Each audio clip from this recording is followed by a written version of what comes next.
But last year जब मैंने अपने क्लास 10 के बोर्ड एग्जाम्स दिए थे और जो ये अप्रैल का एंड और मई का स्टार्टिंग वाला टाइम चल रहा था ना भाई, मेरे को वही सब सेम फीलिंग्स फील हो पा रही थी जो कि इस टाइम पर तुम फील कर पा रहे हो। Yes, I also use to feel like कि भाई क्या पता मैं पास हो पाऊँ ना हो पाऊँ, क्या पता मेरे अच्छे मार्क्स आए ना आए, क्या पता मैं फेल हो जाऊँ, मेरे फैमिली वाले क्या सोचेंगे, मेरे आसपास के लोग क्या सोचेंगे, मेरे फ्रेंड्स क्या सोचेंगे। और ऐसे 36 थॉट्स लेके मैं इस टाइम को सर्वाइव करती थी। And I can't even tell you कि जब भी कोई मुझसे रिजल्ट की बात करता था ना भाई, मेरा जो वो खुशी वाला फेस होता था ना वो अचानक से उदासी में बदल जाता था। एंड क्योंकि मेरे को पता था मैंने अपनी क्लास 10 कैसे बिताई है, मेरे को पता था कि मैंने इतनी कोई खास मेहनत नहीं करी थी क्लास 10 पे, एंड के महीनों में आके मैंने मेहनत करी थी। तो मेरे को कहीं ना कहीं अपने रिजल्ट को लेके बहुत ज़्यादा डरा हुआ फील कर रही थी मैं बेसिकली। एंड जैसे ही 14 मई 2024 को पता चला कि भाई 12 जैसे ही बजे वैसे ही पता चला कि क्लास 12 वालों का रिजल्ट आ गया है। एंड जैसे ही मेरे को पता चला क्लास 12 वालों का रिजल्ट आ गया है, मैं इतना श्योर थी कि भाई अब क्लास 10 के रिजल्ट आने को टाइम नहीं है। एंड यू नो व्हाट, जब भी मैं किसी टेंशन में होती हूँ ना मैं सो जाती हूँ, मतलब पता नहीं क्यों बट मेरे को कोई भी टेंशन होती है मैं सो जाती हूँ, बिकॉज मेरे को कहीं ना कहीं सोने से थोड़ा बहुत रिलीफ फील होता है। तो इनफैक्ट अभी तक मेरे को कोई भी टेंशन फील होती है मैं सो जाती हूँ, तो मतलब मेरे को ऐसा लगता है कि सोना कहीं ना कहीं ठीक रहता है। तो वैसे ही जैसे ही क्लास 12 का रिजल्ट आया, मैंने जैसे ही नोटिफिकेशंस पढ़ी, वीडियोस वगैरह देखी कि भाई हाँ सही में आ गया क्लास 12 वालों का रिजल्ट, मैं सो गई क्योंकि मेरे को पता था भाई अब क्लास 10 का रिजल्ट आज ही आ जाएगा। एंड मैं बहुत ज़्यादा डरा हुआ फील कर रही थी। एंड भाई तुम नहीं समझ पाओगे कि मैं उस टाइम पर कैसा फील कर रही थी। मतलब भाई जो एवरेज बच्चे हैं ना वो इस चीज़ को बहुत अच्छे तरीके से समझ पा रहे होंगे। बेसिकली ना मैं सो गई, मैंने चादर ओढ़ा and I just slept. And उसके बाद मेरे भैया ने मेरे को उठाया, मेरे भैया बाहर थे, उन्होंने वीडियो कॉल करा कि भाई 10th वालों का रिजल्ट आ गया, उठ। वैसे ही मेरा भाई भाग के लैपटॉप लाया एंड मैंने अपना रिज़ल्ट खोला। रिज़ल्ट खोलने के बाद मैंने जैसे ही मार्क्स देखे आई वाज लाइक चलो भाई मैं पास हूँ। क्योंकि भाई कहीं ना हर एवरेज बच्चे के मन में ये थॉट्स आते हैं कि भाई अगर मैं फेल हो गया तो क्या होगा। तो जैसे ही मैंने पास देखा मेरे को थोड़ी बहुत खुशी मिली। उसके बाद मैंने अपने सारे मार्क्स चेक करे एंड उसके बाद मुझे पता चला कि मेरे 80% आए हैं। सो बेसिकली ना इस वीडियो को बनाने का मेरे सिर्फ एक ही मोटिव है कि भाई आई नो क्लास 10th वाले बच्चे इस टाइम पर बहुत ज़्यादा डरा हुआ फील कर रहे हैं। अब देखो यार, इस टाइम पर ना ही तुम कुछ कर सकते हो, ना ही मैं कुछ कर सकती हूँ, ना ही कोई और कुछ कर सकता है इस चीज़ में आके। जस्ट द थिंग इज़ कि अब तुम्हें सब कुछ भगवान पर छोड़ना है। ओवर थिंकिंग करोगे तुम अपनी क्लास 11th को भी बर्बाद कर दोगे। फालतू की चीज़ें सोचोगे तुम अपना पूरा दिमाग, पूरी मेंटल हेल्थ ख़राब कर दोगे। सो इट इज़ बेटर कि अपने दिमाग को खाली मत रखो, कहीं ना कहीं लगा के रखो। तुम्हारी जो भी हॉबी है, तुम्हें गेम खेलना पसंद है तो भाई गेम खेलो, तुम्हें जो चीज़ करना पसंद है बेसिकली वो करो। क्योंकि इस टाइम पर कोई कुछ नहीं कर सकता।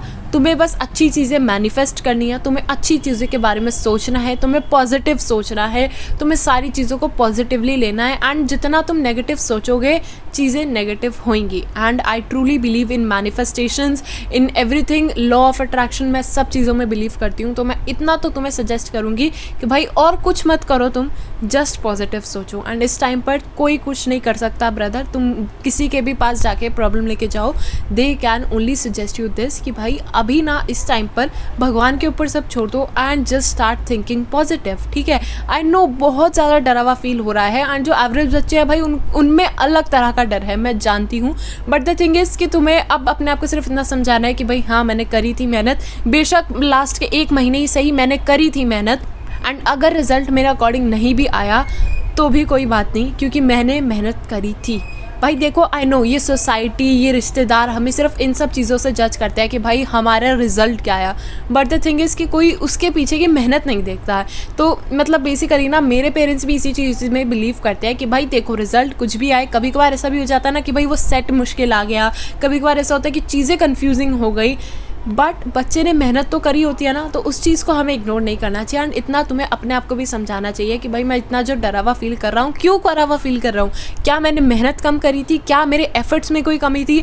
अगर तुम्हारे एफर्ट्स में कमी होगी तो तुम्हें ये सब चीज़ें फील होगी। अगर तुम्हारे एफर्ट्स में कोई कमी नहीं थी, तुमने अपनी तरफ से 100% दिया था, तो फिर कोई भी डरने की बात नहीं है। अब देखो भाई, जो भी रिजल्ट आएगा तुम्हें वो ऑफकोर्स एक्सेप्ट तो करना पड़ेगा, because you don't have any other option left. तुम्हें जो भी रिजल्ट आएगा एक्सेप्ट करो and try to learn from your mistakes. हमें हमारी गलतियों को देखकर उदास नहीं होना चाहिए, रादर हमें उन गलतियों से सीखना चाहिए। बिकॉज भाई ऑफकोर्स इंसान नई चीज़ें तभी सीखता है जब वो गलतियाँ करता है। And until and unless you do not make mistakes you will never learn something new.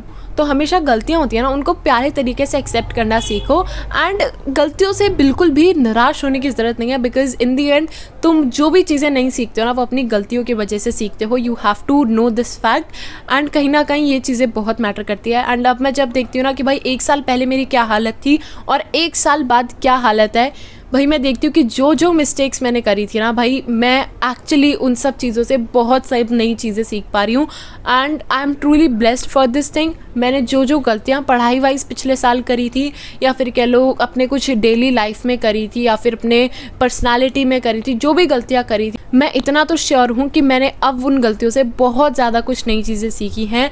मैंने लोगों से इंटरेक्ट करना सीखा है, मैंने बहुत नई चीज़ें सीखी हैं एंड मतलब भाई वही बात है कि इंसान अपनी गलतियों से ही सीखता है। तो तुम्हें ये चीज़ हमेशा मेक श्योर करके चलनी है कि अगर तुमसे गलतियाँ होती हैं तो उस गलती को लेके पकड़ के बैठो मत, रादर उन गलतियों को एक्सेप्ट करके जो भी भगवान तुम्हें नया पाथ दिखाते हैं, कुछ भी अलग रास्ता दिखाता है, you have to accept and उस रास्ते पे चल के देखो। साथ ही साथ अगर तुम्हें बहुत डरा हुआ फील हो रहा है अपने एग्जाम्स के लिए, आई वुड रिकमेंड कि मेडिटेट करो। साथ ही साथ अपने आप को डिस्ट्रैक्टेड रखो। तुम्हें खेलना पसंद है गेम खेलो, तुम्हें बाहर जाना पसंद है बाहर जाओ, तुम्हें जो भी पसंद है करो, तुम्हें रील्स स्क्रॉल करना पसंद है रील्स स्क्रॉल करो, बट द थिंग इज़ कि अपने माइंड को डिस्ट्रैक्टेड रखो। अगर जितना तुम ये सोचोगे ना कि भाई रिजल्ट का क्या होगा, रिजल्ट का क्या होगा, उससे तुम्हारी मेंटल हेल्थ पे बहुत गंदा असर हो सकता है। इसलिए कह रही हूँ प्लीज़ इन सब चीज़ों को इग्नोर करो एंड अभी सिर्फ मोमेंट एंजॉय करो। बिकॉज ऑफ कोर्स जब तुम खुद 11th के 12th में एंटर करोगे और जब तुम खुद ऐसे देखोगे ना कि भाई पिछले साल में क्या सब सोच रहा था, इतनी तो कोई बड़ी चीज़ है भी नहीं। सो बस वही चीज़ है and that is it for the today's video. Bye.